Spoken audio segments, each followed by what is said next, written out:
Hello viewers, NASA ஸ்பேஸுக்கு battery ready பண்ணியிருக்காங்க. இது சாதாரண பேட்டரி இல்ல. இதோட லைஃப் ஸ்பேன் கேட்டிங்கன்னா அசந்து போயிடுவீங்க. இந்த பேட்டரி கிட்டத்தட்ட 433 வருஷத்துக்கு ஒர்க் ஆகும். சொல்லப்போனா மனிதர்களோட வாழ்நாளோட 5 மடங்கு ஒர்க் ஆகும். இதை நாசா அமெரிசியம் 241 அப்படிங்கிற எலிமெண்ட்டை வச்சு உருவாக்கியிருக்காங்க. இது ஒரு ரேடியோ ஆக்டிவ் எலிமெண்ட்டு.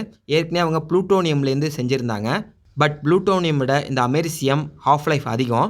ப்ளூட்டோனியம் 88 வருஷம் தான் வேலை செய்யும். ஆனால் அமெரிசியத்தை பொறுத்த வரைக்கும் 433 வருஷம் வரைக்கும் இது ஒர்க் ஆகும். இது ஒரு ரேடியோ ஆக்டிவ் எலிமெண்ட்டு. இது ஹீட்டை ரிலீஸ் பண்ணும். ஹீட்டு எலக்ட்ரிசிட்டியாக கன்வெர்ட் ஆகும். இப்படி தான் இது ஒர்க் ஆக போகுது. பல நூற்றாண்டுகளுக்கு நமக்கு பேட்டரியே தேவைப்படாது. ஸ்பேஸில் இது ரொம்ப யூஸ்ஃபுல்லாக இருக்கும். காரணம், ஸ்பேஸில் சோலார் பவர் நமக்கு கிடைக்காது. ரொம்ப கம்மியாக தான் கிடைக்கும். இது ஜூபிட்டர், சாட்டர்ன், நெப்டியூன் கிரகத்துக்கு போகும்போது நமக்கு பயன்படலாம். அதே போல் பனி பிரதேசங்கள்லையும் நிலவோட டார்க்கான பகுதிகளிலையும் இது யூஸ்ஃபுல்லாக இருக்கும். இப்போதைக்கு இது டெஸ்டிங் ஃபேஸில் தான் இருக்குது. இதோட சாம்பிள் ப்ரோட்டோடைப்பை ஏற்கனவே ரெடி பண்ணிட்டாங்க.